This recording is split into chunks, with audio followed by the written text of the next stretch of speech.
Ал дәл қазір әріптесіміз Жандос Құсайын кино тақырыбындағы шолуын ұсынады. Ендеше, қайырлы күн, Жандос. Қайырлы таң. Сөз кезек өзіңде. Рахмет. Сергей Дворцевойдың Айкасы 2019 жылдың Оскар сыйлығы үміткерлігіне іліне алмады, ал шет тіліндегі ең үздік фильм номинациясына таласатын фильмдердің тізімі мынау. Альфонсо Куаронның Ромасы, ливандық Надин Лабакидің Капернаумы, сондай-ақ Польшаның атынан қырғи қабақ соғыс атты фильм, Германияның атынан Never Look Away және жапондық Дүкен ұрлары фильмдері. Осы аталғандардың ішінде Альфонсо Куаронның Ромасы көптеген кино сайттардың жалпы көрермендердің рейтингісінде фаворит саналып отыр. Себеп көп. Енді Альфонсо Куарон бұған дейін талай жүлде алған саңлақ киногер, демек оның фильмографиясы озық бағаға оң әсерін тигізетін өз алдына. Әсіресе 2014 жылғы Оскардың 7 бірдей номинациясын жеңіп алған Гравитация автордың кино әлеміндегі бедел салмағын әйгілеп тұр. Бұдан бөлек Рома бір түрлі формасы мен атмосфералық ерекшелігімен де шоқтығы биік көрінеді. Ол түрлі түссіз түсірілген, камераның жылжуы мен сюжеттің дамуы тең пропорцияда үйлесім тапқан, үй қызметшісінің оқиғасын бізге үйреншікті ритмнан тыс әңгімелейтін драма.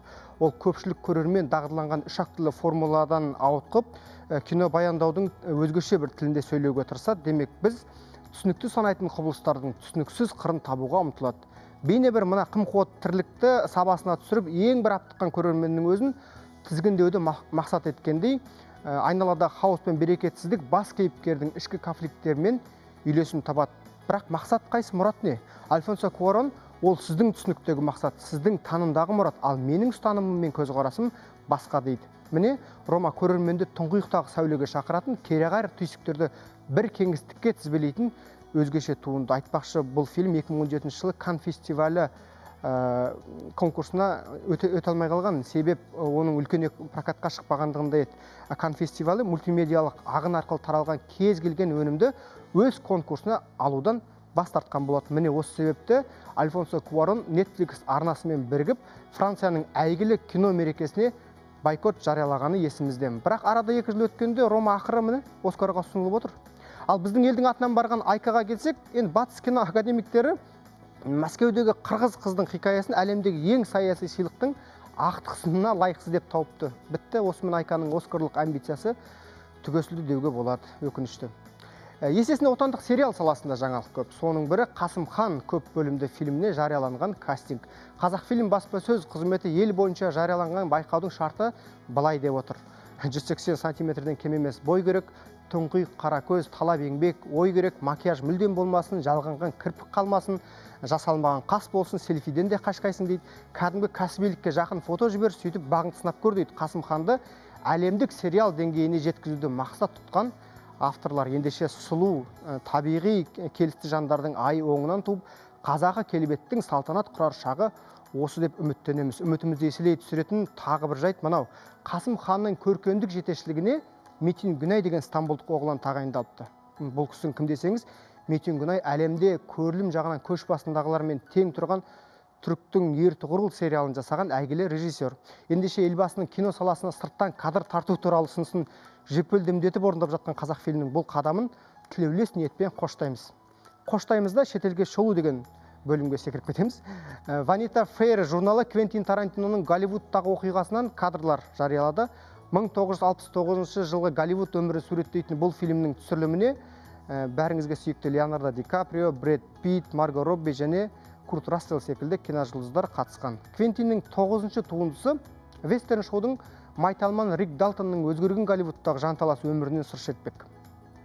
Сондай-ақ DC Comics баспасының Warner Brothers компаниясы экранизациялаған Аквамені тарихтағы комикс фильмдер рекордын жаңартты. Бұған дейін Кристофер Ноланның Dark Knight 2 фильмі 1 миллиард 84 миллион доллармен көш бастаған болса, Джеймс Вананың Аквамені 1 миллиард 90 миллион доллармен басып озды.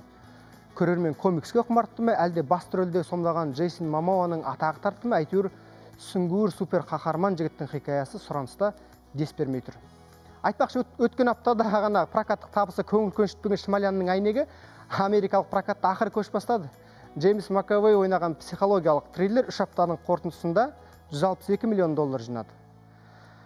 Қандай да бір ел камера бағыттаған тақырыпқа басқа бір елдің қызығушылық танытуы бір бұл емес. Бұған дейін банк тонаудың француздық, италиялық, ағылшындық нұсқасын тамашалап келсек, енді бір-біріне керағар танымдағы қос еркектің достығына алдымен түпнұсқа француздық қалыпта, кейін міне америкалық нұсқада тамашалауға мүмкіндік алдық.